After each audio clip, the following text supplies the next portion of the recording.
Friends, मैं हूं मासूम हैदर। इस वीडियो में मैं आज आपको बताने वाला हूं de novo synthesis of the pyrimidine. Video start करने से पहले आप मेरा चैनल सब्सक्राइब कर दें, बेल आइकन को प्रेस करें ताकि मेरी नई आने वाली वीडियोस का नोटिफिकेशन आपको मिल सके। तो स्टार्ट करते हैं पायरिमिडीन डिनोवो सिंथेसिस। तो स्टार्ट करते हैं कि जो पायरिमिडीन न्यूक्लियोटाइड होते हैं ना, इनके अंदर जो बेस होती है ना, वो होती है सिंगल रिंग स्ट्रक्चर पायरिमिडीन, इसलिए इनको कहते हैं पायरिमिडीन न्यूक्लियोटाइड। अब इनका प्यूरिन न्यूक्लियोटाइड से डिफरेंस क्या है सिंथेसिस का? पहला दो इंपॉर्टेंट डिफरेंसेस है जो आपने याद रखने। पहला डिफरेंस ये था कि प्यूरिन सिंथेसिस न्यूक्लियोटाइड की जब सिंथेसिस करते तो हम पहले क्या करते थे, राइबोस फास्फेट हम पहले सिंथेसाइज करते थे, फिर इसकी सरफेस के ऊपर रिंग स्ट्रक्चर जो था बेस का वो सिंथेसाइज किया जाता था। लेकिन यहाँ पे हम पहले क्या करेंगे, पहले रिंग स्ट्रक्चर सिंथेसाइज करेंगे ऑफ द पायरिमिडीन, जिसके लिए जो कार्बन और नाइट्रोजन डोनर कौन कौन से होंगे, एस्पार्टेट, कार्बन डाइऑक्साइड और ग्लूटामीन। ये कार्बन और नाइट्रोजन जो है वो प्रोवाइड करेंगे फॉर द रिंग। फिर उसके बाद क्या करेंगे, राइबोस 5 फास्फेट के साथ इसको मिला देंगे ताकि पायरिमिडीन न्यूक्लियोटाइड बन जाए। दूसरा इंपॉर्टेंट डिफरेंस जो था वो आपने क्या याद रखना है कि इसमें जो राइबोस 5 फास्फेट था, in case of the purine synthesis हम कैसे बनाते थे कि ग्लूकोज 6 फास्फेट होता था हमारे पास, इसको कन्वर्ट कर देते थे राइबोस 5 फास्फेट में by the process of the HMP shunt.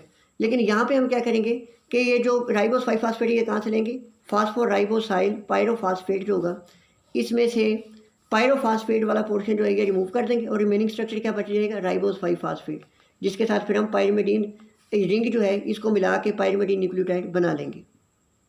अब प्रोसेस को याद रखने के लिए दो इंपॉर्टेंट बातें मैं आपको बता रहा हूँ, ये आपने ज़हन में बिठा लेनी है पूरी सिंथेसिस के दौरान। वो क्या क्या बातें हैं? पहली बात आपने ये याद रखनी, मैंने भी आपको बताया कि पहले हम क्या सिंथेसाइज करेंगे, ring structure of the pyrimidine synthesize करेंगे। अब रिंग स्ट्रक्चर को सिंथेसाइज करने के लिए एक ट्राई फंक्शनल एंजाइम यूज़ करते हैं हम। इसके लिए 3 स्टेप है, हर स्टेप को इस ट्राई फंक्शनल एंजाइम की एक डोमेन जो है वो कैटालाइज करेगी और इन डोमेन्स को याद रखा जा सकता है CAD से। और फिर दूसरा स्टेप जो होगा, दूसरी स्टेज होगी सिंथेसिस की, उसमें हम क्या करेंगे कि जब ये रिंग बन गया इसको राइबोस 5 फास्फेट के साथ जोड़ देंगे, जिसके साथ वजह से हमारा पायरिमिडीन न्यूक्लियोटाइड बन जाएगा। तो राइबोस 5 फास्फेट और ये रिंग, इनको मिलाने के लिए आपस में ताकि न्यूक्लियोटाइड बने, क्या होता है कि 2 स्टेप होते हैं। ये मैंने 2 एरो यहाँ पे लगाए, तो आपने भी इसी तरह याद रखना है कि 2 स्टेप्स होते हैं जिनको एक बाई फंक्शनल एंजाइम कैटालाइज करता है। By functional enzyme, by functional enzyme का मतलब क्या है कि इसकी क्या होगी, 2 डोमेन होगी, हर एक डोमेन जो है एक स्टेप को कैटालाइज करेगी और इस एंजाइम का नाम होता है UMP सिंथेज। तो ये बेसिक बातें आपने याद रखनी। तो अब स्टार्ट करते हैं। अब ये प्रोसेस मैं आपको बुक से एक्सप्लेन कर देता हूँ। मैंने आपको पहले बताया था कि जो पहली स्टेज है जिसमें हम ring structure of the pyrimidine synthesize करते हैं, उसके 3 स्टेप थे। तो पहले स्टेप में क्या बनता है, प्रोडक्ट हमारे पास आती है, ये देखें, कार्बोमाइल फास्फेट। लेकिन मैं आपको पहले बताया था कि एक ट्राई फंक्शनल एंजाइम यूज़ होता है, इसकी पहली डोमेन होगी, मैंने उसको कहा था कि CAD से आपने याद रखना है।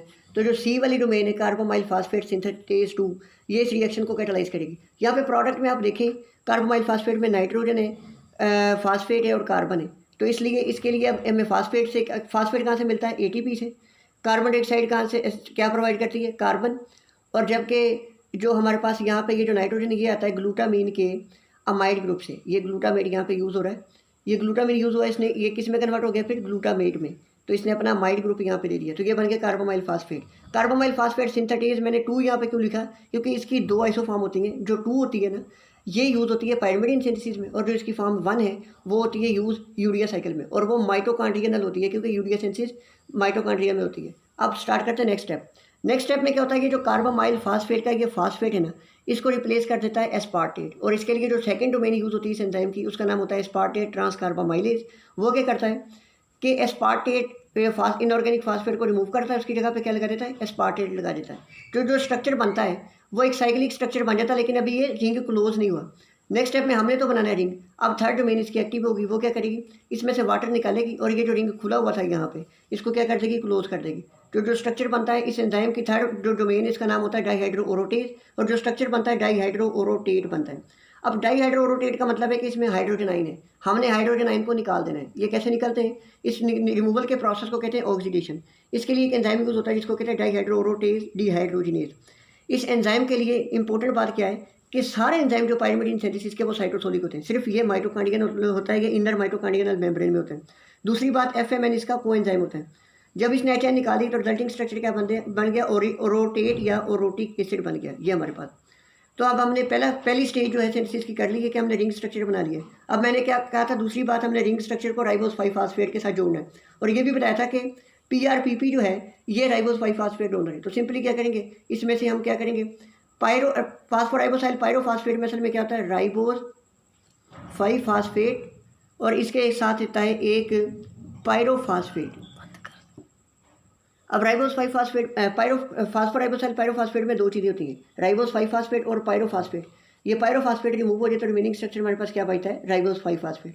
ये राइबोस 5 फास्फेट जो है हमारे पास बने इस ओरोटिक एसिड या ओरोटेट, इसको ट्रांसफर कर दिया जाता है बाय द एंजाइम। मैंने आपको बताया था कि बाई फंक्शनल एंजाइम यूज़ होता है, तो उसकी जो पहली डोमेन होती है जिसका नाम होता है ओरोटेट फास्फोराइबोसाइल ट्रांसफरेज। तो इस ये रिजल्टिंग स्ट्रक्चर हमारे पास क्या बनता है।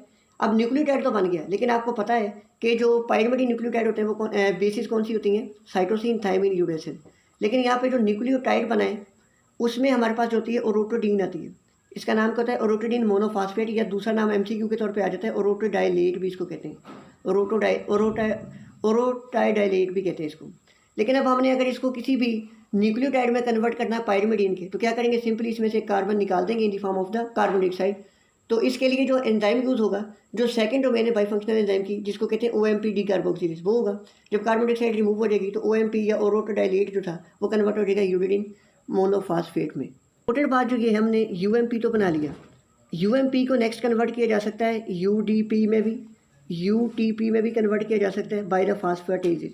काइनेजेस एंजाइम आएंगे तो फास्फेट एक एक ऐड करते जाएंगे। तो इस तरीके से UMP को हम UDP और UTP में एक एक फास्फेट और ऐड करके कन्वर्ट कर सकते हैं। लेकिन अगर हमने ये बनाए हैं राइबो ऑक्सी राइबो न्यूक्लियोटाइड्स, अगर डीऑक्सी राइबो न्यूक्लियोटाइड बनाने तो सिंपली क्या करना है, हमने इसमें से ऑक्सीजन रिमूव करनी है, यानी क्या करनी है, रिडक्शन करनी है। तो उसमें जो रिडक्टेज है जो है राइबो न्यूक्लियोटाइड रिडक्टेज, उसका सबस्ट्रेट हमारे पास होता है UDP होता है। UDP से फिर हम क्या बना सकते हैं, DUDP से हम DUTP भी बना सकते हैं, DUTP। अभी तक मैंने आपको बताया कि डीऑक्सीराइबो न्यूक्लियोटाइड जो बने हमने DUDP बना दिए, DUTP बनाया। अगर DUMP बनाना चाहते हैं तो इसके लिए हम क्या करेंगे कि ये जो हमारे पास DUTP हमने बना लिया है, जो कि फर्दर कहाँ से बनाया था, DUDP की फास्फोरिलेशन से, इसको क्या करेंगे, इसकी करवाएंगे break down by the UTPase के थ्रू। तो क्या बन जाएगा हमारे पास, DUMP। तो इस तरीके से हम सिंथेसाइज कर सकते हैं। ये सारे प्रोसेस था de novo synthesis of the pyrimidine nucleotide. अगर कोई क्वेरी हो आप मुझे कमेंट सेक्शन में बता सकते हैं। Thank you very much.